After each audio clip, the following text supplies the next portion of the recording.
Well, good morning. Welcome to Fellowship Baptist Church. Hope you found yourself rejoicing in the goodness of the Lord. I know I did. Sunday school was great. Let's stand together. Let's begin with a song. 464. I'm dyslexic there. 464. Who's on the Lord's side? Let's sing this one. 464. Who is on the Lord's side? Who will serve the King? Who will be his helper? Other lives to bring. Who will leave the world's side? Who will face the foe? Who for him will go? By thy call of mercy, by thy grace divine, we are on the Lord's side. Savior, we are thy... All right, now look. I'm going to drop out, okay, when we get to that chorus. When it says... we are on the Lord's side. I'm not going to sing. You do it, okay? You push it towards me, okay? Yeah. So when we get to that, you guys pour it on it. Yeah. We are on the Lord's side. Let me know whose side you're on, amen? Yeah. Come on, let's back up. Hit number 1 again. Who is on the Lord's side? Who will serve the King? Who will be his helpers? Other lives to bring. Who will leave the world's side? Who will face the foe? Who is on the Lord's side? Who for him will go? By thy call of mercy, by thy grace divine,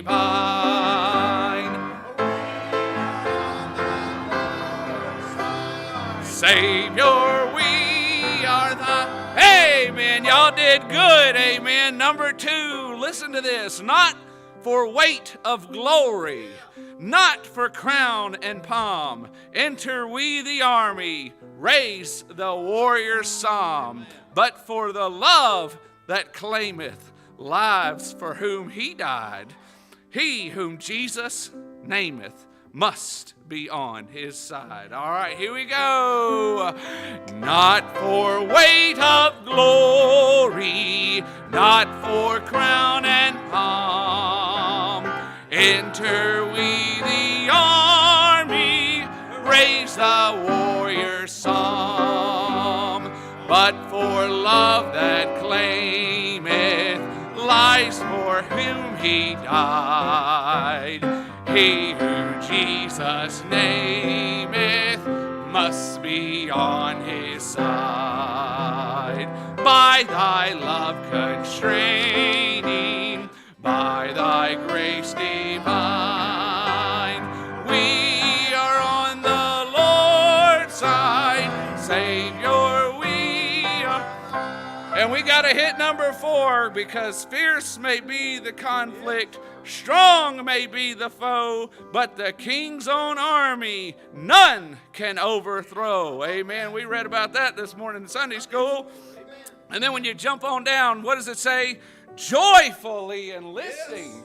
Yes. Joyfully enlisting. Most time you gotta brag them. You gotta talk about the benefits. You gotta talk about the retirement. Hey, this says joyfully enlisting. Amen. Let's do this. Fierce may be the conflict. Fierce may be the conflict. Strong may be the foe. But the King's own army none can overthrow. Round his standard ranging, victory is secure. For his truth unchanging makes the triumph sure, joyfully enlisting by thy grace divine. We are on the Lord's side, Savior, we are thine. Amen. Man, that was good. Sunday school was over the top. If you missed Sunday school, you missed it. Amen. Amen. Brother Unruh, he got done, and Brother Mickey was with him in Sri Lanka when he was 7 years old. The young man was raised in Sri Lanka, and he goes, man. I said, yeah, Mickey, he ain't 7 no more. Amen. But I'm glad of his humility, though. He knows he's going to go serve with somebody over there, and he knows, even though I was impressed. I was telling Brother Stouter earlier in the week, I said, you know, he doesn't have the culture to worry about and all those things to learn and get used to. But in Sunday school, he said, I can't count on any of that. He knows it's got to be the Lord. Amen. And I was so glad to hear that. He's absolutely right. I'll tell you what, he pulled a couple of rocks out of my field in Sunday school. I don't know about you, amen. Amen. I was so, I'm telling you what, you say, preacher, you got rocks in your field? I'm just like you are. I put my pants on one leg at a time. That was good, man. Wow, I'm looking forward for you. Pray for Brother Givens. He made it, amen. And Miss Consuelo, good to see him. Tell you, Miss Sarah, I didn't realize how well they spoke Spanish, amen. I thought they were speaking in tongues, but it was a proper one. It's called Spanish, amen. And anyways, it was great. And wow, I'm looking forward to the rest of the day. Let's pray. Dear Heavenly Father, Lord, I know you come to a foreign land and you got Spanish on your mind and you're speaking in English. I pray for Brother Givens this morning. You calm his heart. Give him just what to say. I know you already gave him a message, but I pray for him this morning. You endow him with power from on high. And Father, just be with him. Lord, you know our needs. Really, he's a good messenger. Your word, here's the thing, is the word is pure. The seed is perfect going out today. But the ground upon which that seed is going to fall is where all the focus needs to lie today. I pray that, Father, if there are rocks in our field, weeds that got to get plowed out, that we would allow it. And, Father, and that we would receive the word this morning and, Father, apply it to our life. God, be with the message this morning. Be with all of us today. I pray, I thank you so much. It's been a good conference. The messages have been spot on. And I just pray you bless this morning in a special way. And we ask it in Jesus' name. Amen. Keep your songbooks handy. Let's sing our missionary theme song. It's been 546. Lead me to some soul today. 546. We'll sing this chorus a few times. 546. Lead me to some soul today. Oh, teach me, Lord, just what to say. Friends of mine are lost in sin and cannot find their way. Few there are who seem to care, and few there are who pray. Melt my heart and fill my life. Give me one soul today. And you know, we can pray that here in Lebanon, in South Lebanon. They're going to be praying that in Sri Lanka. They're going to be praying that in the Dominican or Costa Rica. But you know what? Give me one soul today. Let's sing it again. Lead me to some soul today. Oh, teach me, Lord, just what to say. Friends of mine are lost in sin and cannot find their way. Few there are who seem to care, and few there are who pray. Melt my heart and fill my life. Give me one soul today. Amen. If we could get the ushers up here, I would like at least one member in each family to take one of these. I did ask you if you'd pray about it. I hope you have. Because then you get a hold of God and you say, Lord, would you want me to give something to missions? Well, I know when you think about the churches in Macedonia, they were in such bad financial shape, you really thought they should be getting a love offering. But they gave. Yeah. I preached that in India, and I had young men that were in college that didn't have two nickels rubbed together, got under conviction, and said, we are going to give to missions. Because even though Macedonia was so poor, they had to beg Paul to take the money. They had to beg him to take their offering. So I know we can all do something, so that's a yes. But just pray about it, see, and that's it. If you do that, God lays a number on your heart, give it. It helps us. And I would like every family member, to grab one. Amen. That's it. Fill it out. Prayed about it. You don't even have to turn it in a day, but you've prayed about it. And I could tell people, and Brother Sexton brought it up, don't let it be an emotional decision. Why? Amen. Yeah. Because sometimes you prayed about it and you and don't be mechanical. I thought, man, Brother Sexton started us off well last week. And don't just go, I did this. I got to give a couple bucks more. You just pray about it. Amen. Well, things may have changed. You may not be able to give as much. Things may have changed. You might be able to give more. But if you pray about it, God will tell you, and you'll be all set. Amen. That's it. So you guys take these, at least one per family, and put them in the plates with you when you take an offering. There's a little pile over here by the Salas. And we'll take those with you. And make sure you give one to every, amen. The visitors don't need one. If you like one, though, if you're a visitor, say, well, I've been praying about joining. Well, then grab one, amen. You can grab one. We'll let you have it, amen. Well, let's just go ahead. And I'm going to ask Brother Manish to pray. And pray for his back. He hurt his back, so pray for him, amen. God, we thank you for this beautiful day. Yes. We're here, Lord, to worship you. So I just ask, dear Lord, that you'll fill your house with the Holy Spirit. God, as we lift you up this morning, I ask that you lift these missionaries up, God.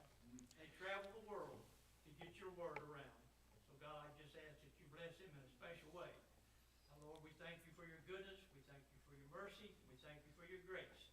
I ask now, dear Lord, that you just bless this offering, that it may be used to glorify your name. For it's in Christ's name I pray. Amen. Amen. Thank you. You may be seated.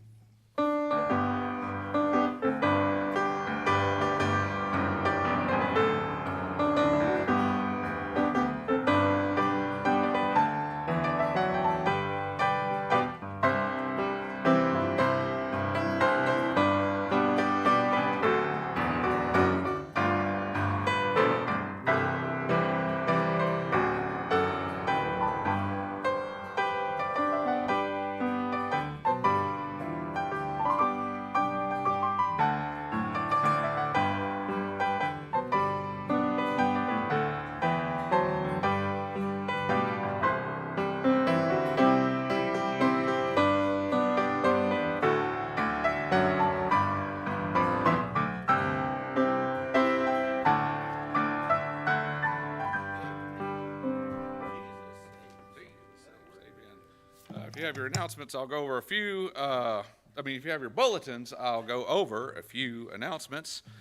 Send out thy light and thy truth, Psalm 43, verse 3. And that's what we're aiming to do at Missions Conference. Send out the light. We're concluding our missions conference today, and there will be food downstairs if you haven't smelt it already. I know I walked in the door and I wanted to go downstairs because it smelled really good. So we'll be eating after this and just rejoicing and having a good time with the missionaries. And I pray that we could be a blessing to them. So anyway, stay around. Let's eat and fellowship and hang out. No evening service tonight, right? So no evening service tonight. So we can hang out and fellowship, eat until we flip a breaker and it's lights out. Amen. Take a nap. Food coma. No, not too much. But anyways, no work day on Tuesday, October the 4th. We don't have a lot of tracks for the work day for October the 4th. So, however, we do need, what does it say here? We do need to break up tracks for the projects at India and Grenada. What's that? Let me see. We do not have a lot of tracks for the work day this Tuesday. Maybe I'm right. Okay, we do not have a lot of tracks. We're having a work day. Yes, we're having a work day. That's clear as mud. That's clear as mud. We do not have a lot. Okay. Yes, we will be breaking tracks. Praise the Lord. October the 4th, Tuesday. So y'all come. Amen. We got the India project. We got the Grenada project. So we need to get that out. Midweek service coming up. Lebanon Baptist Temple, October the 12th. So we won't be meeting here. will be meeting at Lebanon Baptist Temple and, in support of their camp meeting. So, and the address is there. So I think that's about it by way of announcement. There was a letter in the mail. I would like to have more of the tracts, All This I Did for Thee, and any other types you have, as much as possible. I want to send them to Africa and distribute them to people. I will need 500 copies or more. Please send them whenever you can. That's Isaiah O. So there's always a need for folks that are wanting to get the gospel out. If you've ever been over there at the Track League and in that office, those phone lines, they constantly ring. All hours of the day, all hours of the night, people wanting tracts to get the gospel out. Free as the Lord provides, and we can print it and it goes. So praise the Lord for that. And the ministry of the week is the radio broadcast. All right, let's have another congregation. Let's stand together. 447. 447. Let's get beneath the banner of the cross. Amen. 447. Marching on. Here we go. There's a royal banner given for display to the soldiers of the King. As an ensign fair we lift it up today, while the ransom ones we sing. Marching on, for Christ count everything but loss, and to crown him King, toil and sing, neath the banner of the cross. Let's do number 2. Though the foe may rage and gather as a flood, let the standard be displayed, and beneath its flood as soldiers of the Lord, for the truth must be dismayed. Marching on, for Christ count everything but loss, and to crown him King, toil and sing, neath the banner of the cross. Number 4, when the glory dawns. When the glory dawns, 'tis drawing very near, it is hastening day by day. Then before our King the foe shall disappear, and across the world shall sway. Marching on,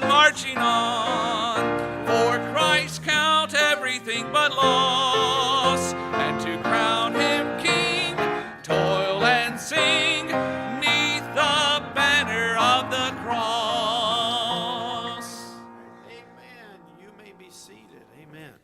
What we're going to do at this time is Seth has got a birthday today.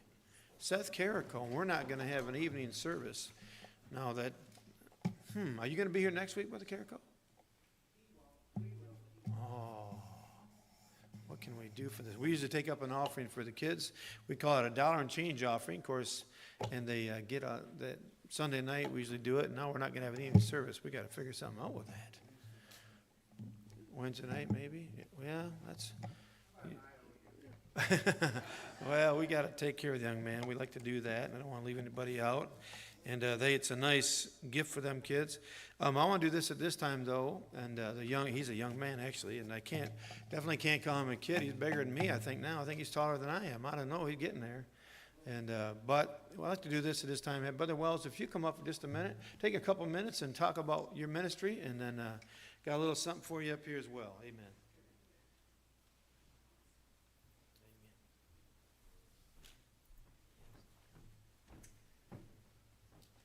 Well, good morning. Amen. All my deaf friends are gone today. 2 of them out of town. One of them's at his home church in Dayton. So it leaves me in a weird place, doesn't it? No, I'm very, very thankful for what we've seen this week. It's been a huge blessing. Seeing Brother Givens again. He's my buddy. I've known him for years, and he always helps me. Let's just look real quick at Mark chapter 7 here. Mark chapter 7 is a pretty well-known passage about a deaf person. Listen,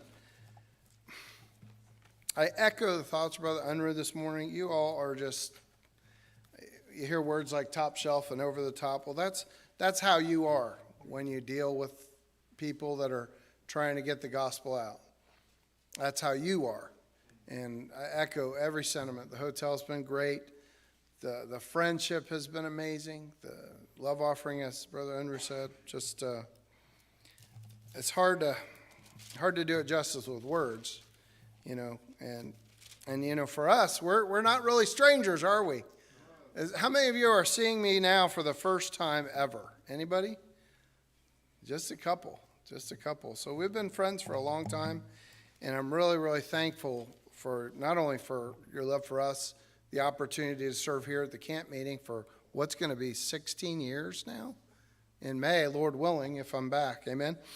That's an amazing testimony. It's a big part of my ministry that I've really been able to make a lot of friends with, and I thank you for that too.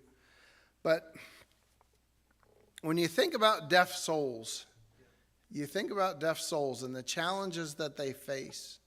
You know, not only the challenge of not being able to hear, but the challenge of the cultural differences that result from their being unable to hear. You see, deaf people are not hearing people that can't hear.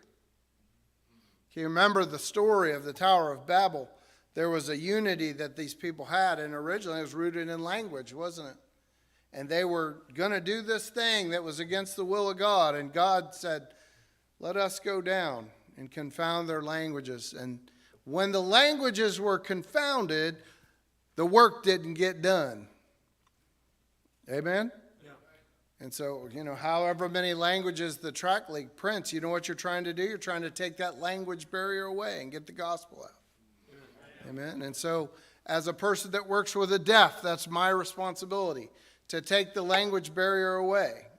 As I said, be an interpreter of the truth of God, not necessarily having the language barrier too.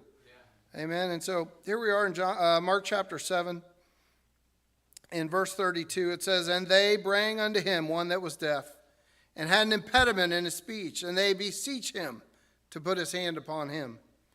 They, an unknown, unnamed, that'll be a good Bible study for you sometime, the unnamed heroes of the Bible. Amen?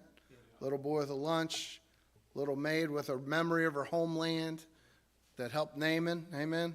And here, a group of people that we don't know who they are, but we know they love Jesus, and we know they love the deaf, and we know that they knew that the only thing they could do is get him in front of Jesus. If they could take that deaf man and just somehow get him to Jesus, a business could pick up.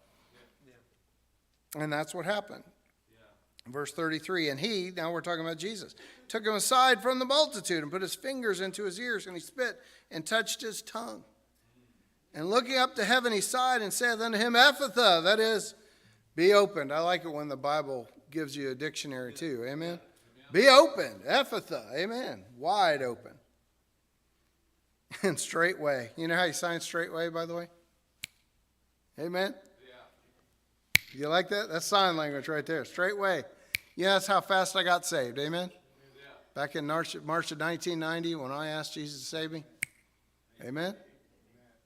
A lot of things happened after that, but at that moment, my soul was settled for all eternity. Boy, I'm glad I met that. I'm glad I met that daysman. Amen?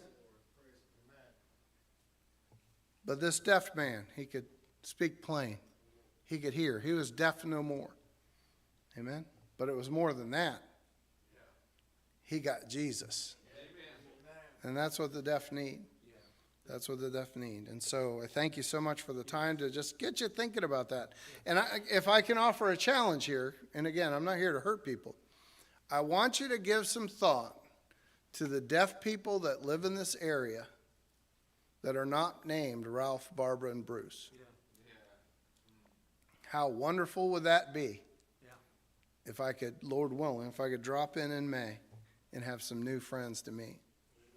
Something for you to pray about, amen? Because you got this talent and you got the soul-winning heart of the deaf in your church. And who knows what the Lord could do, amen? Because in a sense, Cincinnati, and I call this Greater Cincinnati, I guess. It is Lebanon, but southwestern Ohio, in a sense, is a bit of a graveyard for deaf ministry. And it sure would be great to see some resurrection. Amen? I love the power of resurrection. Amen. So thank you so much, preacher. I appreciate it. God bless you. You guys. Wow. Some goodies for the road. Amen. One thing we knew is Thanks we for love coming. goodies. Brother. I appreciate it. Love you guys. Amen. Yep, in a couple minutes. Yep, we're gonna do that in just a couple minutes. And then, of course, he goes, ministers to the deaf, him and his family, and he teaches in college.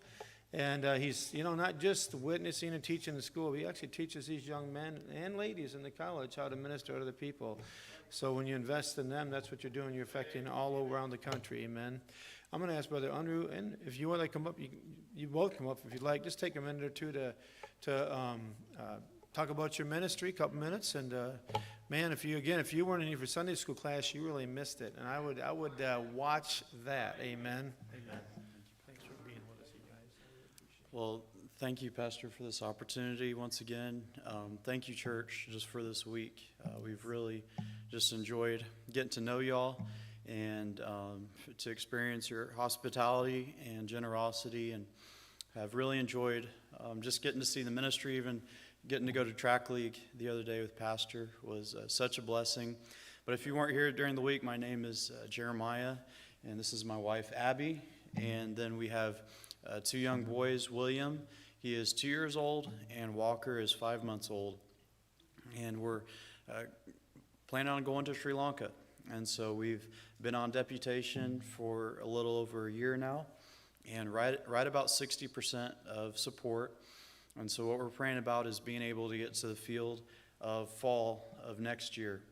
And just something to pray about would be specifically getting a visa to get into the country, and specifically a business visa. And what that's going to do is we'll kind of have the business as the front, and then we'll be able to do some kind of underground church work, because specifically where we're going, planning a church is really, really not too welcome. And so if you'd pray that God would grant that visa, and maybe you've watched the news and you've seen Sri Lanka in the news quite a bit with all the upheaval going on, but even that God would just use that situation to open a door, because some of the missionaries over there have seen doors open even through what's going on, just by way of being able to get food and groceries and stuff to people, but also to get the gospel in there as well. And then just something else to pray for would just be for traveling mercies, and that God would bless the rest of the deputation trail. But thank you so much, Pastor, and thank you, church, for everything this week. We have truly been overwhelmed by your generosity. Amen. Thank you, guys. Appreciate you guys coming. Thank you. There we go. Thanks for coming. It's been great. Oh, by the way, you got to take your goodies. Just some good stuff, munchies, and different things for you. Amen. Yes, sir. Amen. And amen. Them guys it's been great. Amen. What we're going to do at this time, we're going to have Brother Wells and his family come on up, and they're going to sing for us. Amen. And they sign, and that's really been a blessing, man. So it's I have no clue what they're going to sign. By the way, the other night when the boys were with them, that's the first time all of them were doing it together, right? That all song five. it was brand new. Yep, all five of them together. So, well, amen. Right. Thank you. I wanted to say that, our God is a God of record. He's a God of record. And he doesn't miss. The Bible says that if someone brings a glass of water in my name, he will no wise lose his reward. And there are times when we do the work of God and it just doesn't seem like it's going anywhere. Don't quit during that time, because you never know. You never know how God's going to twist things around. God specializes in magnifying himself. When all the world is thinking that nothing's going on, he just magnifies himself in a way that gives him all the glory. And that's really, really what this song is all about. Don't quit in your efforts to share the gospel. Amen? It's called Faces.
you happy you're on the winning side? Amen.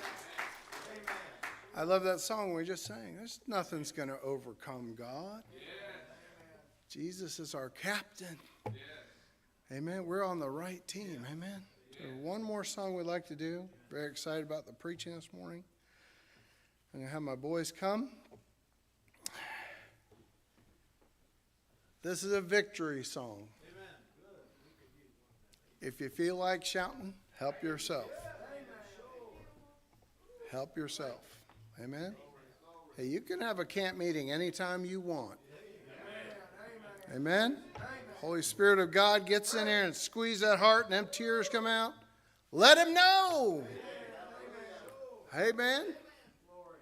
This is a song about the time when all that struggle is over. It's called The Judgment.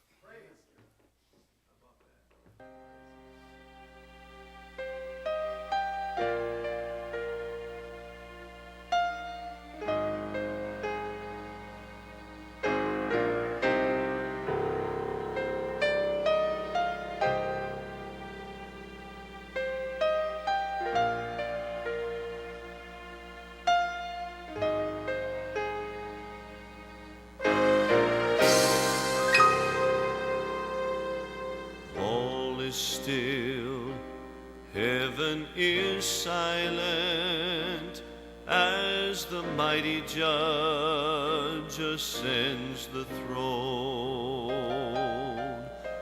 The book of life is opened as countless souls begin to mourn. From the throne comes a voice like thunder, depart, I know you not, for the names written in this book are the souls my blood has bought.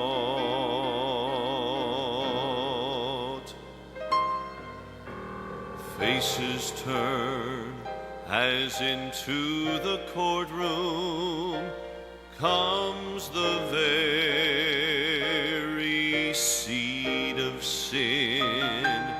He who was the saints' accuser must face the charges against him with the fury of all the ages.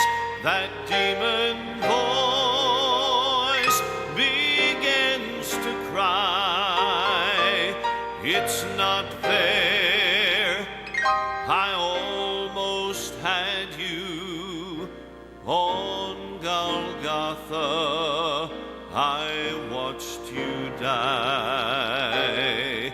Then Satan begins to tremble as his fate to him was known. From the throne came the verdict, the lake of fire will be your home. And I see every knee is bowing, every hand in honor is raised, every voice to him is lifted. Thou art worthy, the Lamb be praised. Angels standing at attention as the redeemed begin to sing. Heaven's chords resound the anthem. You are our Savior, Lord and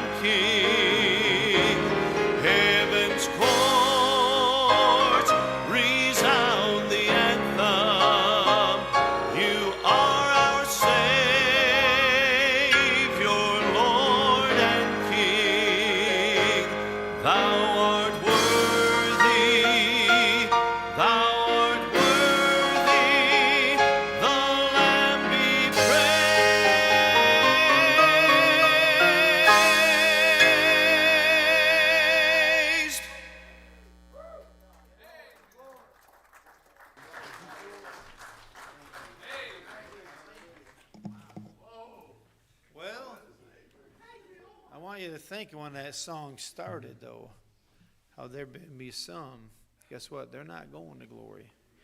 If you're here today and you know you're not saved, you say, I know all about Jesus. No, that's not the question. Have you been born again? See, you're born in this world with that old sin nature. That's why you sin. But have you been born again in the family of God?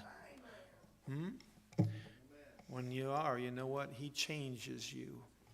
Amen? Wow, that was great. Well, Brother Givens, amen. And don't worry now. If you're wise, you've decided to stick around and eat afterwards. That means there's no restaurant line to worry about, no meal to rush home to fix. So if you get out of here a few minutes later than we normally do, that's okay. Why? Because you're only going to walk about 50 steps and get filled. Amen. So if you brought a cup this morning spiritually to get it in, you're going to get filled spiritually. And then you're going to go downstairs and get filled, amen, physically. Amen. So, I don't know if I said that right, but anyways, amen. Brother Givens, he's been a friend of the church for a long time. We have a gift for you up here and your wife on the road and some different things in there that hopefully be helpful to you, and snacks and other things. But also, why don't you come on up, brother, and preach to us? You just, amen, amen, amen. Brother Givens is from Costa Rica. And he'll tell you some of this probably, but also he's been planting churches in the Dominican, and we've supported him since 1989. Yes, sir. How about that? Amen? Okay. And good to have you with us, brother. Amen. You Amen. preach to us. Amen. Amen. I hope continue supporting me. Amen. Amen. Yes. More. Amen. We'll do it. A mile farther. Amen. A mile farther. My wife is a gift from me to you. Amen. It's delivered. Thank you, brother. Thank you. Thank you. Well, my wife, puede ponerse de pie para que la vean. It's my dear, lovely wife, Consuelo. Amen. And we've been married for how much? 34 years. Yes. We have 2 kids of ours, and we have 3 others, like kind of adopted, and almost 6 grand mixed in all of them. So thank God for that. And it's been a joy and a blessing. Thank you, Brother Burks, for the privilege of having us here. I count it as a privilege, and your friendship, you and your family, has been a blessing to me many times and my family. Thank all of you, the church, Fellowship Baptist Church, for being a kind of my home church here for a long time. Love friends from 1989. Yes, I remember the first time I came here. Brother Milton Martin, one of your supported missionary here, he's with the Lord, enjoying all of his rewards. Started more than 200 churches using the church. I met him in Honduras. Back in 1989, and he told me, you need to have a key to reach the country. I didn't know nothing about keys about that. And I shared my testimony, the way how I got saved through a gospel tract. I was in a Baptist church, independent from a Baptist church. I was baptized at the age of 13, but I wasn't saved. I was a, dry devil, wet devil. Same devil. I wasn't saved. Until the age of 16, 17, there was a gospel tract in my house. I didn't know nothing about it. I just wanted to read anything, newspaper, book, whatever. And I just took that paper with me. While I was in the bus, I started reading it. Happened to be a gospel tract. He talks to me so hard. He told me, I said, I'm a Christian. The more I read it, he said, you're not a Christian. Yes, I'm baptized. No, that's nothing. Nothing. You're not saved. How in the world? I'm not a Christian. How in the world? I'm not. I couldn't stand it. Get home, start reading the Bible. Proverbs chapter 1. I didn't like what it said because it was against me. What I was doing. See, for 3 weeks, the Holy Spirit worked in me. Yes, no, yes, no, yes, no. As I was 17 years old, I was liked, disco music and all that, dancing and partying and all that. And in my mind, if I go to church, get saved, I'll have to quit all those things, and I love it, man, I can't do it. If I go to church, I'm gonna be like those people, they're bored. I don't want that. So maybe I'll, make money, enjoy my life, and when I'm 40 years old, I can go on church. Just sit down there, fine. That was my wicked thinking. Yeah, sure. Through the Word of God, yes, no, okay, I'll go. I'm gonna waste my life. Surrendered to church. Conviction was so hard. Nobody had talked to me, but the conviction was so hard. Okay, I'm gonna surrender. I'm gonna lose everything, lose my life, be bored in church, church member. Can't play soccer on Sunday, can't run. I used to run basketball. Okay, I come to church. So I went to church and looked at my Sunday school teacher. I don't remember the words. I said, I need to get saved. He said, oh, you're a Christian here for church. Yes, he was my Sunday school teacher. I was 17 now. I was going to church from I was 9-year-old. I don't remember only one lesson or two. I was dead. Yeah, sure. Many people in church are dead. Like, oh, I can understand that. He said, well, you're a Christian. I said, no, I need Christ. I don't remember, so I had to convince him. He always tell me, I went into the Lord. No. I had to convince you to preach to me. And that day, January 28, 1979, after that prayer, after I surrendered my life, it looked like a chain was broken into my heart. I started to cry. I don't know why. A joy, a peace. It's like I was, go to another planet. I say, wow, I should have known this. I've done this before. God saved my soul. Amen. I was in the church of Brother Bill Murdoch, a missionary BMI from Chattanooga, who at the age of 24, 25, kind of like Brother Jeremy, took his family with 1 or 2 kids, small kids, drive down south and to Costa Rica, started a Baptist church there. There I grew up, I was trained, and he trained me, and from since God saved my soul. So Brother Milton Martin said, you need a key. You need a key. So he told me about the fellowship track, and I make arrangement to come here. He helped me to come. He said, come. Never been U.S. So I take a plane. I couldn't buy a ticket to Cincinnati. Say, it's too expensive. I need almost $300 to be here for a month. So I came to Louisiana and went to buy a ticket for Louisiana, Cincinnati. I said, $300? What? $300? Can't do it. So the clerk told me, you can take a bus, right? A bus? Okay. So I walked into the bus, Greyhound, and there was a Honduran say, ticket $200. Oh, what? I didn't know it was so expensive here. So he gave me a special ticket. I drive bus 24 hours and to get here. And Brother Mickey Coffer picked me up. I have a suitcase. The first time I see a sliding door, I went, suitcase, gonna put it to open the door, and it will open alone. Go back, close. So he picked me up, and from then, the church decided to, Brother Pennington is here, and I didn't present the ministry. I didn't talk. And they said, want to support me. Just so. Wow. Many brothers, Brother Jackie, yes, Mickey and others, and Pastor just said, when I want to support you. So you've been supporting us for 33 years. Thank you for your support. I count this as a privilege for this church to support us and being a part of ministry. Many who maybe with the Lord now or whoever, always a joy for me to talk, put high the fellowship tract. So I made arrangement to send our first container, 1992. And from there, with the correspondence center.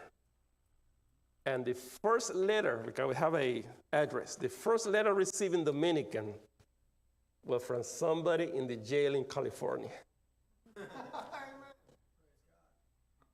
I don't know what happened. The first letter. And we started Bible correspondence. Many people got saved. A year after, some pastors take tracts and they started a church. I say, you started a church? I said, I didn't go there. No, well, through your tracts you gave us, we started a church there.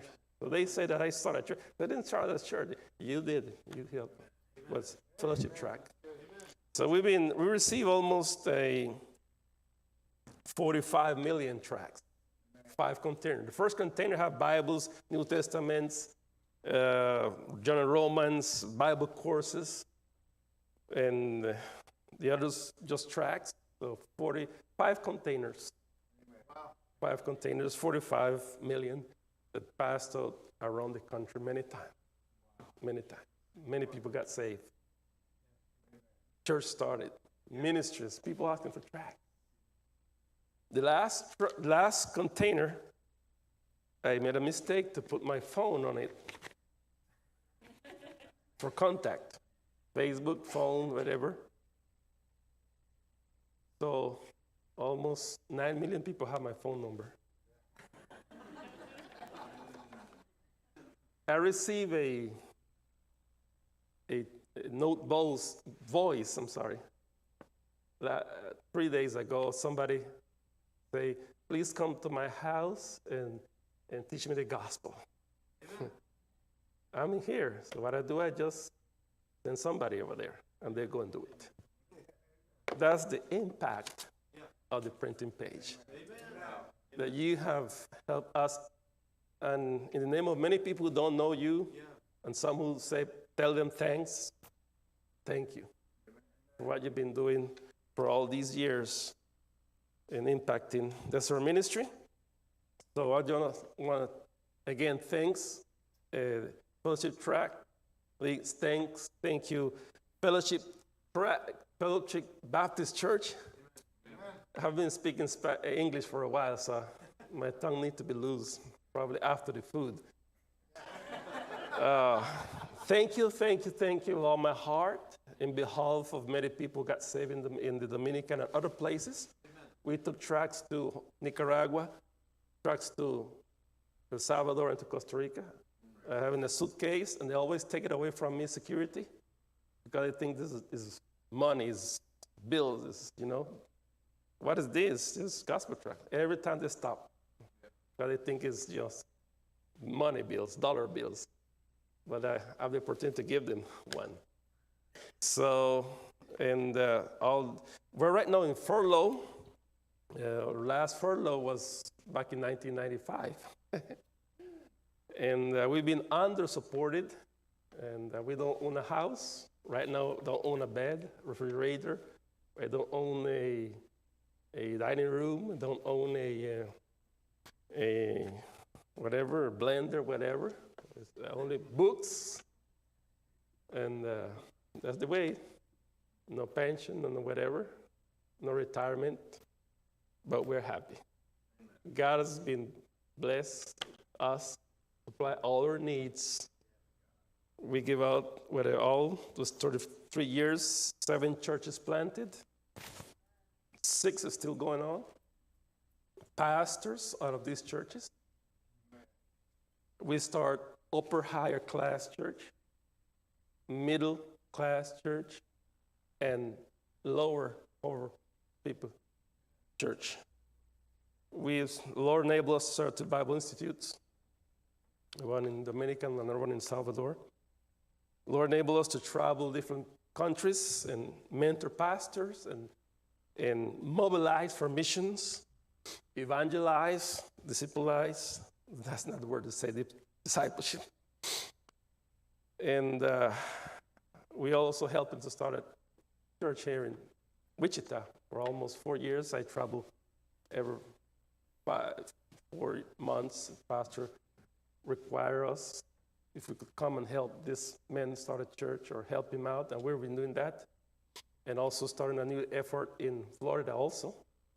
And how do that? Well, we'll travel 4 months, stay 2 weeks, 1 week, go door knocking, discipleship, train the leader there and help out and push and mobilize and go back. We've been doing that. We're open doors, Africa, other places. And now we want to expand more, want to start more churches. We want to mobilize more. And for this phase, we need to reconsider our support and level it in the way we could, do what we needed to be done. So please pray for us. We're going to prepare our furlough in 2 months to see how we're going to do it. And please pray for us. And thank you for praying for us to be here. Thank you very much. Thank you. My son is in charge of a church in Dominican right now, and 2 other men we're praying there is doing they're doing better without me right now. When I don't go to church, I have lots of visitors. I say, what happened? Probably we're going to church sometimes. Yes, but thank God for that, and we turn 60. It's just to start over again. Amen? Amen. So pray for us, please, and pray that we could have a good furlough here and help out start churches and push American churches, start more churches. In the last months, they said, according to statistics, 2 million Hispanic people have entered this country. 2 million Spanish-speaking people. The mission field is coming. Yeah. What concerns Latin America, because for other countries, they're pouring up inside here by the millions. Yeah. They're coming and coming and coming. They risk their life.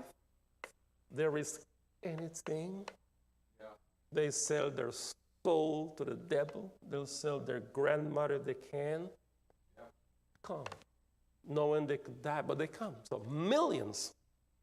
So one of our projects while we're furlough is to help these English-speaking churches. Let's say not to start a Hispanic church, but to start a ministry there. We could teach how to do it because they're here. And there's not churches they're not been reaching. And we need to do something for the Spanish and for other languages. The mission field is here. Yeah. You don't have to buy a ticket. You don't have to leave your house. Yeah. You don't have to learn a language. Yeah. They will pay to learn your language. Yeah. As a matter of fact, they will pay you to teach them English. The mission field is coming. This has been coming for a long time. But we need to wake up to reality. That we need to raise up missionaries to the United States to reach the United States or whatever it's the United States. Yes, we're in a mission conference. And mission conference is to mobilize. 2 things. Do all you can do. It's similar to eat all you can eat. I don't like to go to those places. But for the Lord, do all you can do. But in order to do it,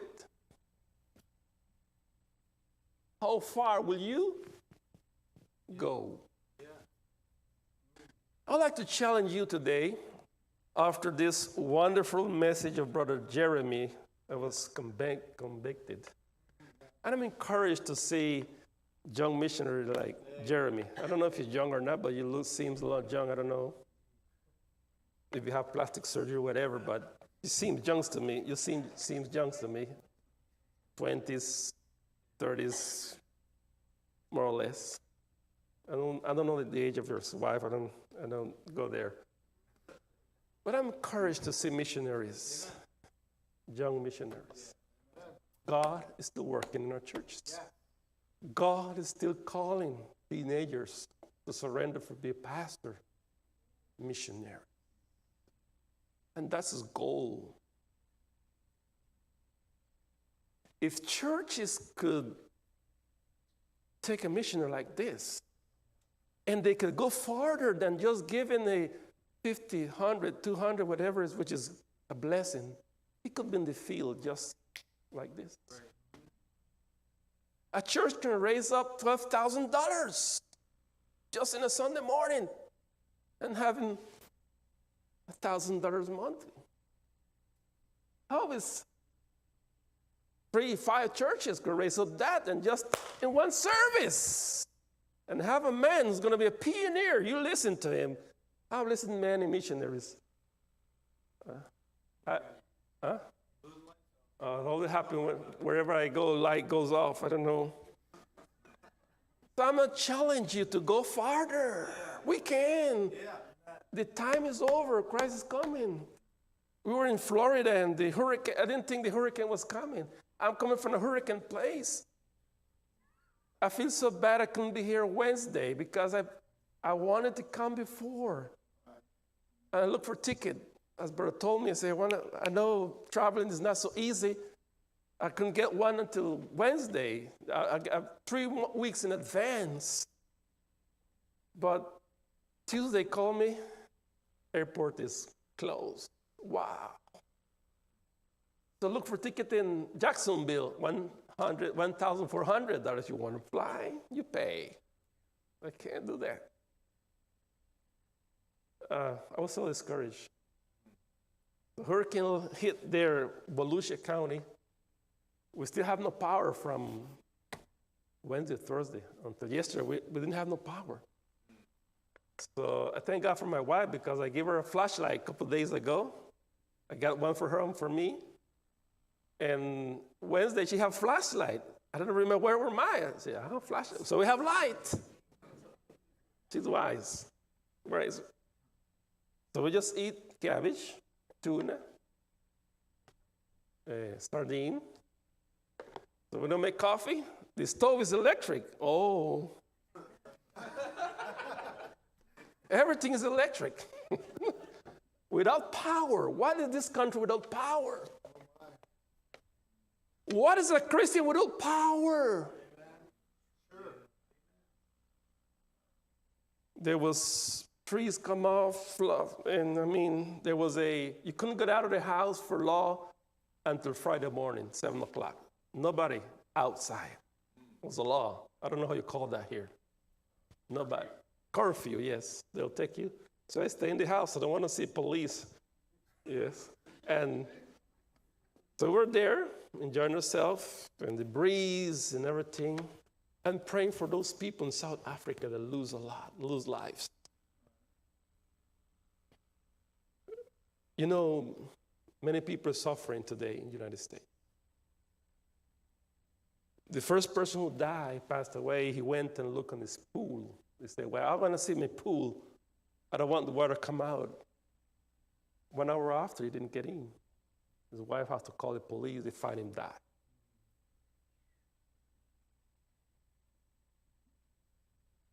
It makes me realize, why are we watching about our things and losing our life? There's a temptation to, go look at things, stuff. People were commanded to leave their house, to evacuate, mandatory. Some stayed. I ain't gonna leave my house. This is my house. I do what I want. I know when. You know many people who die? They've been finding bodies in houses was flooded to the roof. Remains, different places. $1 million house, $500,000 house. Hurricane is a serious thing. When danger is coming, it's a serious thing. But we think it's not going to happen to me. Yep. Oh boy. It's not going to happen to me. I'm safe. Jesus Christ is coming. There's a hell and there's heaven. Missions conference about this. To let people open your eyes and realize one day you're going to go to eternity, even hell or heaven. Amen. Printing tracts is about that. Giving money for mission is about that. Encouraging mission is about that. Amen. That is a reality. And we need to warn people. So if you're here today and not saved yet, if you're here today, if you're a teenager like oh, I was here in church listening and not paying attention, let me tell you, it's a serious thing. Children is dying, teenagers is dying, and many souls going to hell because they don't take seriously the gospel, the invitation to repent and to get saved. They're not taking seriously about church. Many people's dying and going to hell. Mission is about avoiding that. Mission is about do all that we can do, not that we think we're doing. All that what we can do and go farther because it is serious. Hopefully we can think that way because we could do more. Let's go to the book of Matthew chapter 5, 41. We'll take that verse and we go to other verse. I like to talk about Matthew 28 also, but let's go there first. And God put in the heart of pastors and all the team that put up this mission conference, those who are back the scenes, who are doing working to put this all together for a purpose, not to have an activity, okay? Not to have a program. It is here to do something in your conscience. All this mission conference is not just another mission conference. It is here for winning your will, if you can say that in English, okay? We want your will. We want you to involve. We want you to do something. What? Go a mile farther. And you can. So I like to show you ways how you can. It's not going to be a very outline message. But the verse say, and will you help me read it? I'm sorry, they put my Spanish Bible. Forget I'm English speaking. Matthew chapter 5, verses 41 is the verse. How you call it, Pastor? The text. There's another word. The passage motivation for the conference. Let's read it together and we have prayer, please. Chapter 5, Matthew 41. Let's read together. And whosoever shall compel thee to go a mile, go with him twain. Let's pray. Dear Father, thank you for saving our souls. Thank you, Lord, that we could be here sitting down in church while many people in Florida can't have church services, can't go to church, can't move, are in hospitals. Thank you, Lord, for liberty, freedom that we take for granted sometimes. I ask you, Lord, to talk to my heart. I need it. To control my heart, my attitude, my words. To respect your word, spoke to this church and to their people. That your spirit talk to us, that we could do more than what we think we're doing. That we consider that we're not doing basically nothing. That we can stretch. We can extend. I ask you, Lord, that you bind the power of the devil who don't want your gospel to go further, Lord. And the battle is here today and around us for not letting people understand or want it, but we know that there's power in the blood of Jesus Christ, O Lord. You're mighty. You're our Lord. Your all power is given unto you. So if there's somebody here who's not saved, oh Lord, you as though you prick in my heart, do the same to this person. Whoever here who is in need, who is feeling empty, who probably don't understand what it's all about, but know that it's been doing wrong in their heart, their mind, or their conscience.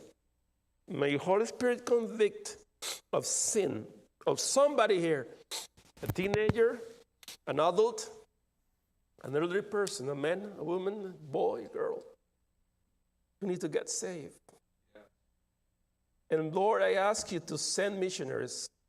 I ask you, Lord, to raise up men and women of this church to go out and start churches here in the United States and outside.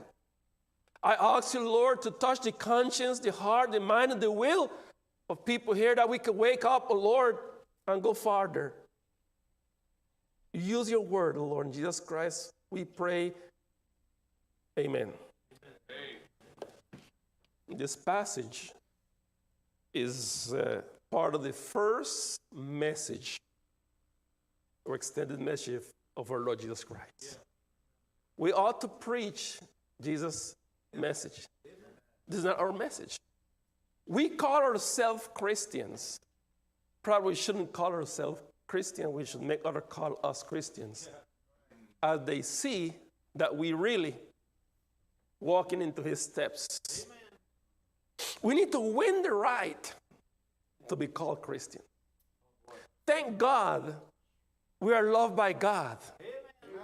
And we can be called children of God by the love of the God the Father for us. Yes, that's right. But to call ourselves Christians today,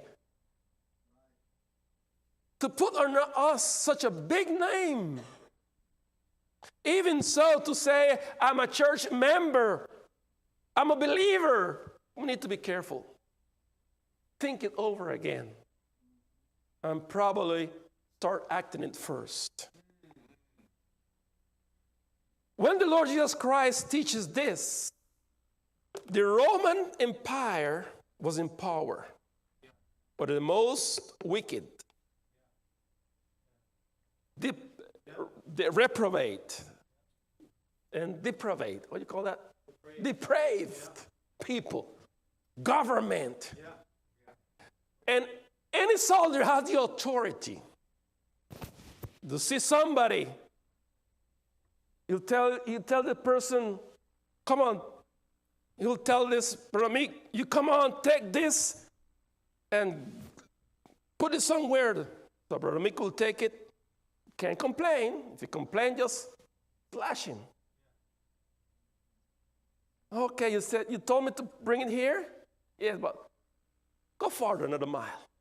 Go tomorrow. Tomorrow? Yes, go tomorrow today with it. Now. No complaining. So go farther. Go farther. We have a tendency of when we come to church, we put our brakes. We park, book our brakes, close our window.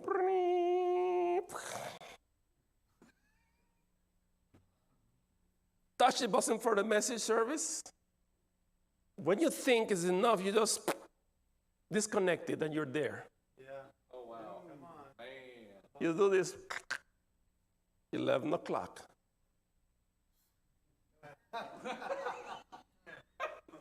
Turn it off. D, driving. Yeah. No, reverse. Then drive again to the same thing you've been doing every week. Oh, wow. For every month. Help us. For every year. And not going nowhere. We want to feel ourselves comfortable. Yeah. And not that nobody tell me what to do. Because I have freedom, which you can lose soon. Yeah. Oh, boy. I have liberty. And I don't want nobody close to me. When I come to U.S., I have to be careful because I tend to be close to people.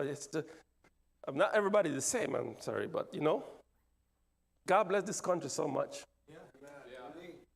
that we forget sometimes where we begin and how we start. We reach to a point where we are one comfortness, okay? Air conditioned 24 hours. I didn't use that. I used to that. I come here in the house, air conditioned 24 hours, air conditioned. I got to adjust my system, my nose, my lungs, my eyes, because I get red because of the air. Get adjust to it. I don't want to be too adjust, okay? Big cars, good cars, thank God for that. Everything big, everything good. But I don't want to get used to it in 6 months, no. I need somebody to push me a little bit out of my comfort zone. Missions is to take you out of your comfort zone. And you came today to be encouraged to get out of your comfort zone. Which is your comfort zone? Let me realize, if you're a Christian, one day you're going to heaven. Amen? Heaven is true for you. Jesus Christ is true for you. And you are going to heaven. What are you going to take to heaven? Will you take this nice pool? How this man went out to see this? Okay, what? You can't take it. He didn't take this pool off. I'm sorry about that. With respect. My brothers, please let's believe the Bible. Invest in eternity. Please. For your own sake. Not for nobody else, for yours. Okay? Invest in eternity. Invest in eternity. So the Roman soldier has the authority to push you and not complain. And the Lord say to us in this conference, come out of your comfort zone. And whosoever, do you know what whosoever means? Understand? Do you understand what it means? Whosoever? What is whosoever? Anyone. But you won't let the pastor call you today and say, I need you 3 o'clock. Pastor, I need my nap. I need you 3 o'clock here to clean up. Pastor, I did my cleanup. Yeah, but you need you to go farther. No, my zone is this. Whosoever. What the Bible say? Who? Whosoever. Shall compel you. We're compelling you, brothers and sisters, to go a mile. Compel you to go a mile. Go a mile. Can it be a risky zone, no? Jesus Christ wants you to risk a little bit, okay? Don't be so on your comfort zone, because there are rewards in heaven waiting for you if you go a mile farther. Amen. So saying that, let's go to the passage. You have enough food. If you sleep, you won't get food. I'll take away your food. Okay? So, no, I'm not going to eat here. I'll punch your tire. You see, I call the police, I run away. So you better stay here. Just 5 minutes more. Be calm. Let's go to Matthew chapter 28 with that in mind. Go farther. Amen. And do all you can do. Yeah. And I will ask you, is this all you can do? Is this all you can do for your Lord Jesus Christ? Is this all? Is this all you can do? Just come to church Is it all? Is this all you can do for your Lord? Give offering. Is this all you can do? There are no excuses. You can do more. You can do better. Don't tell me no, because if you need to do something else in your job, in your study, you'll do it. Nobody will stop you. And for the King of Kings, the one you say who saved your soul, and he uses other people to get to you to save your soul, can you do more and better? So in Matthew 28, we know this so much, these verses, and I don't want to preach something that you already know. Something is not new. There's nothing new. You know this better than I. You've been in a church who is supposed to grade preachers through all years. You know the Bible. You know the impact of the ministry, track ministry. I remember once, I don't know which year it was, but before the Russia country was open or whatever, or at least the moment it was open, I don't know any container the fellowship track sent in. Okay, I guess some of those tracks will be there. It's closed now. You realize you know a lot of things. The Lord say in Matthew, just before the command, in verses 16, Matthew 28, 16 say, then the 11 disciples went away into Galilee, into a mountain where Jesus has appointed them. And when they saw him, what happened? They worshiped him, but some doubted. Wait a minute, just a minute. Let's talk about two attitudes. One attitude will make you go farther, go a mile farther. One attitude will make you do all you can do and do more than you think you can do. The Lord is here with his disciples. He's going to give them his command, his last words, the task for every Christian, every church. And he has these 11 men he trained for 3-4 years. Our Lord Jesus Christ. You can't compare him with no preacher. We can't say the best because there's no best with him. He is the one. Imagine you being in a church where Jesus Christ is the teacher.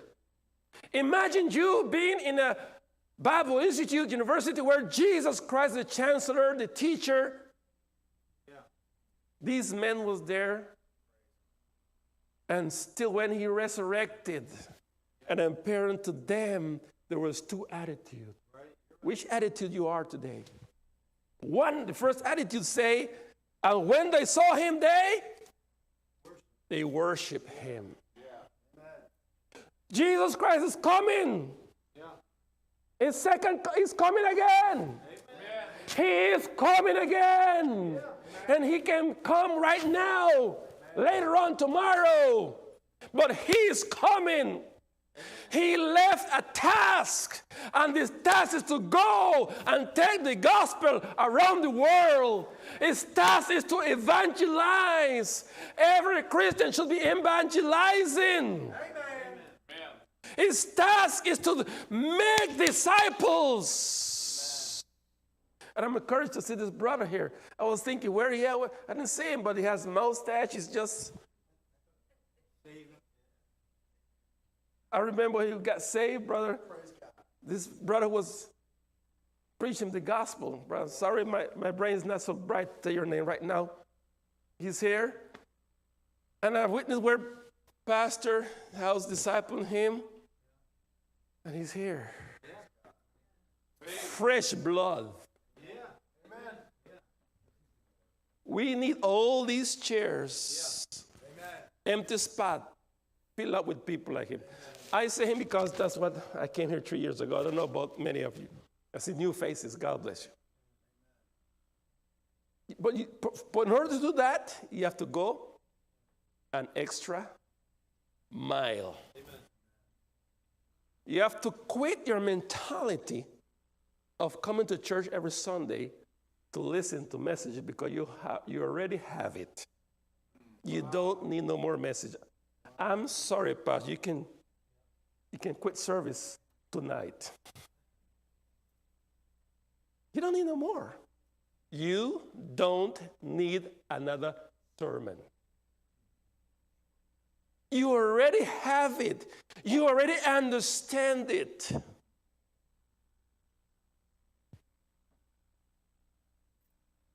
What you need to do is worship the Lord.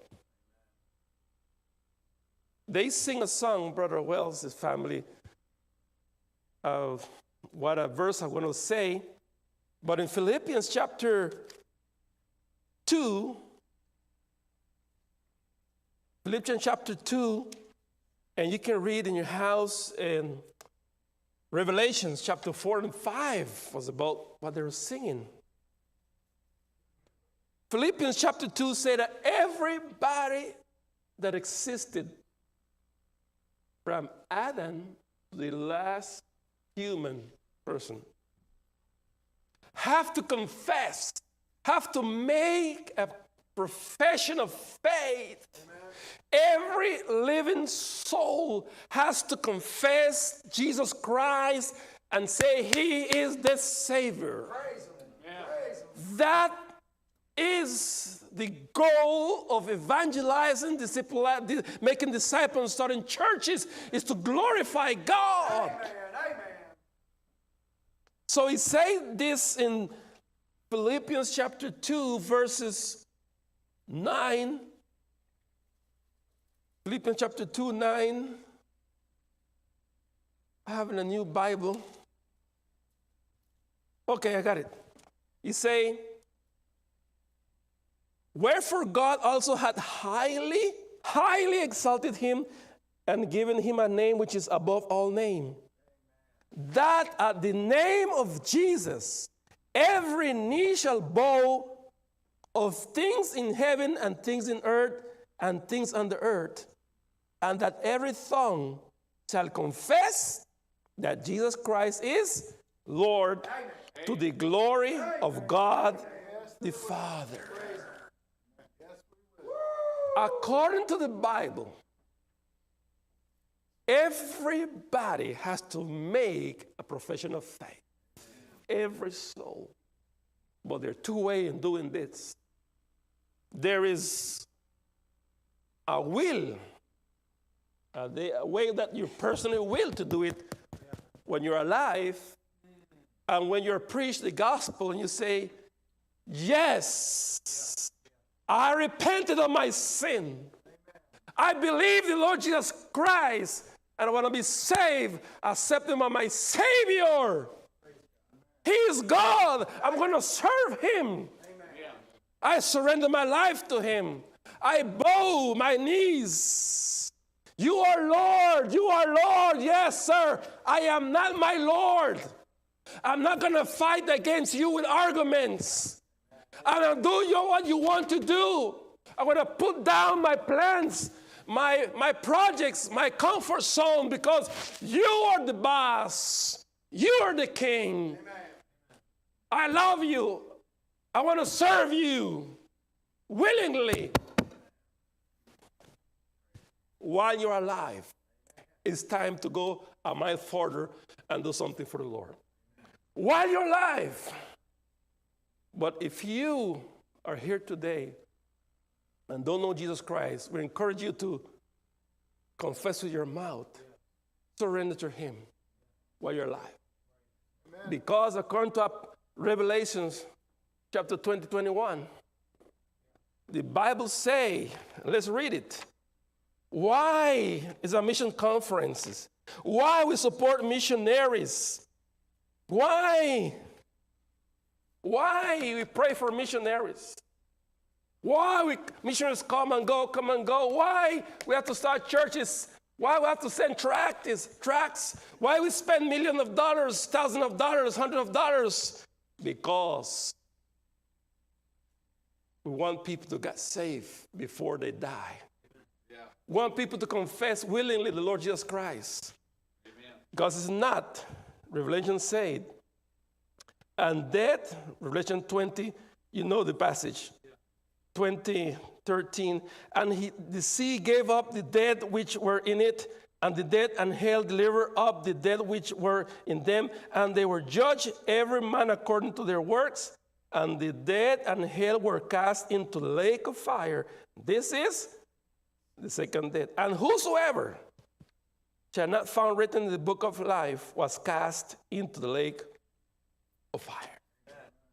But before it cast into the lake of fire, the unsaved person, when they die and they say, yes, it's true, what they told me. It's true, there's a God. It's true, Jesus Christ died on the cross. It's true what all they were preaching to me, and I didn't believe. Yes, sir, you are the Lord. There's no option. You are the Lord. And after that, we cast out the lake of fire. To God be the glory. Amen. So missions is the mission of the church. Because the mission of the church is to bring glory to God. And bring glory to God is to bring people who willingly accept the Lord. And for people who willingly accept the Lord, we need to keep on printing tracts. We need to keep on knocking on doors. We need to keep on doing Bible studies. We need to keep on inviting friends, inviting family. Do what? All we can do. Amen. In order to win the will of the person, for him to willingly confess Jesus Christ. So, we need to go further. They worship, they surrender. Will you surrender today? I can convince you if the Lord is, if you're not convinced, nobody's going to convince you. You know. Yeah. I could take you to the mission field here, different countries, and see the result of the mission work. All different kind of result. But go a mile farther. I think you can give more for missions. If you already set up your mind what to put and not even pray hard, as like you're going to put a down payment for a truck, as you're going to put a down payment for a property, a house, a business. If you don't consider that this way and more than that, you're guilty. Don't call yourself a Christian, please. Because this is not about this church. Yeah. This brother here needs complete support to go fast to Sri Lanka. We knew the news in Sri Lanka time ago. And to go, he cannot go like a regular missionary. He needs funds to make a business. Because his face looks like American. Yeah. But they will welcome a business. Yeah. That's right. You need to understand that. Yeah. We need to churches need to understand that and stop supporting him. I don't know we never talk about that, but I'm just assuming. And you excuse me, please. Probably some supporter with 100 too. Man, he needs thousands of. Whoever put a business? Who of you in this room ever put a business in your life? How much do you need to put a business here in U.S.? When a missionary like this is on deputation, it's something different, man. He's going a mile farther. Why? He play golf. I see him swing. Vroom! I see him swing, man. He could be better than Tiger Woods. Yes, for sure. If you don't believe me, invite him to play golf. But he wanted to go farther than this fellow. He can be a sports star, but he want to go farther than that. He could be a businessman in the U.S. and make millions of dollars, but he want to go farther than that. He could be a techie and make millions and found businesses, but he wants to go farther. He wants to invest in heaven. So if we understand missions,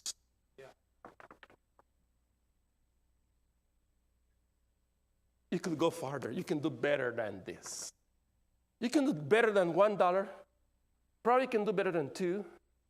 They probably can go farther than 10. Probably you can go farther than 50. Probably you can go farther than 55. Probably you can go farther than 55, 50. Probably you can go farther than 60.99. Probably you can go farther than 100. Probably you can go farther than 2. I don't know. But by God's grace, what does it say here?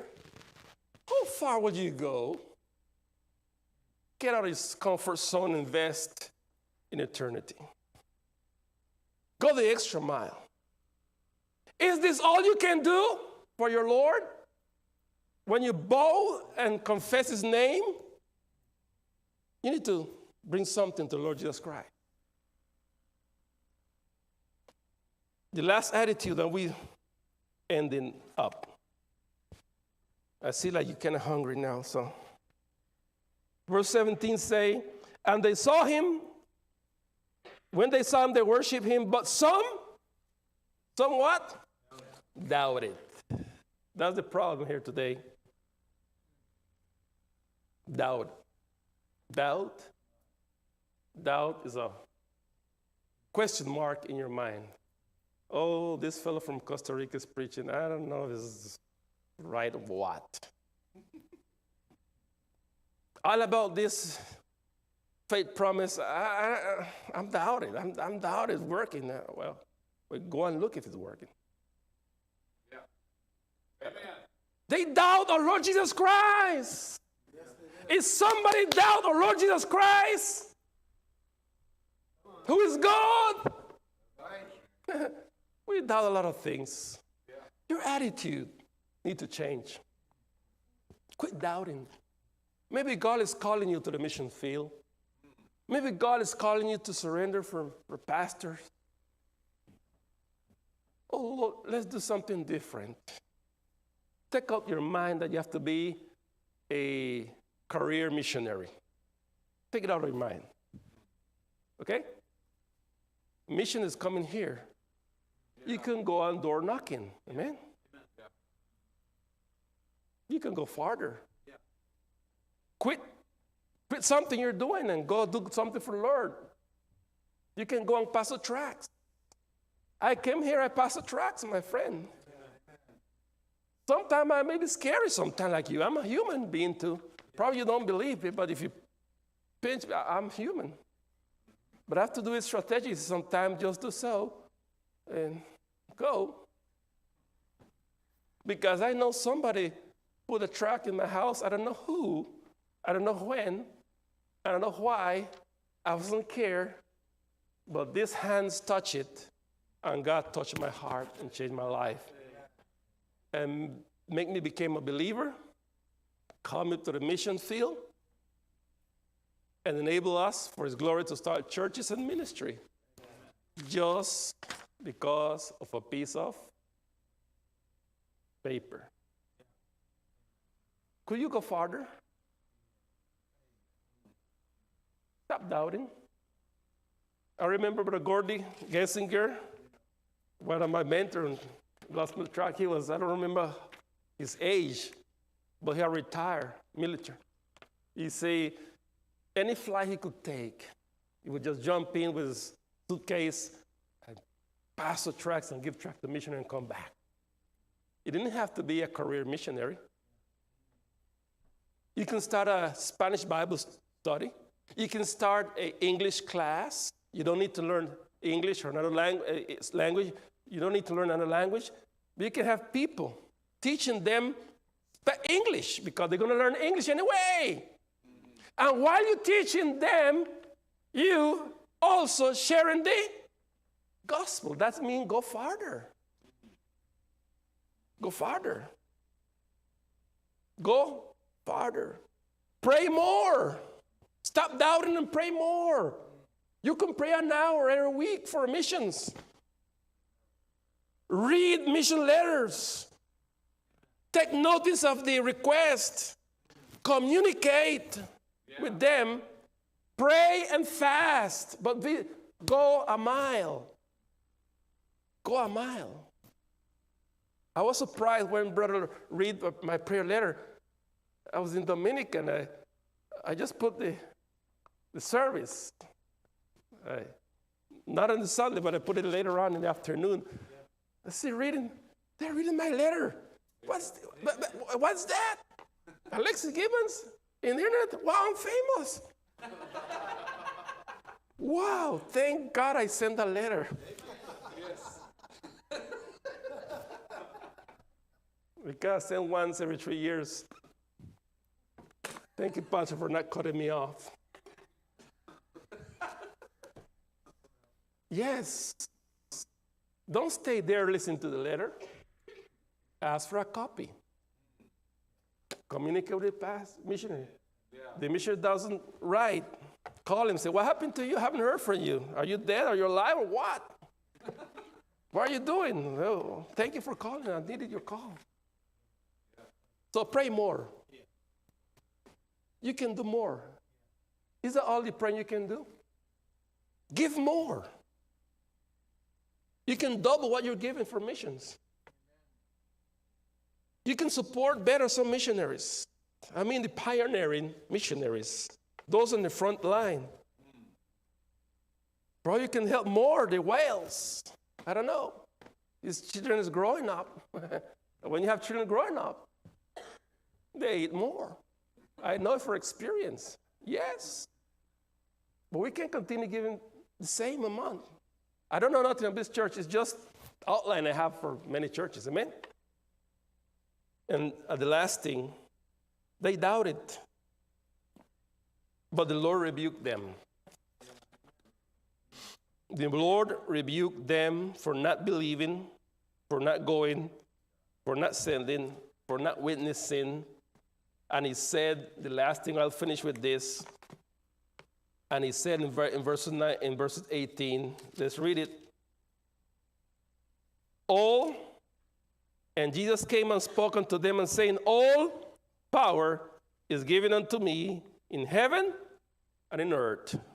Go ye therefore. The power comes from the Holy Spirit. We cannot do it by our force. But we can do better than what we are doing. We can go beyond. We can do more prayer, do more giving, and do more surrendering. I encourage you to go farther, please. Go farther. Look where you can do, what you can do, how you can do it. But don't stay in your comfort zone. This mission conference, you can do better than any other missions conference. God wants to use you. Will you stand up, please? While Pastor is coming for an invitation, will you go farther? Can you do more than what you're doing? Yes, you can. In Jesus' name, you can. Amen. Pastor. 132. 132. Amen. Let's all bow our heads and close our eyes. Maybe you're here today, and you know what? It's real to you. You know you're not saved.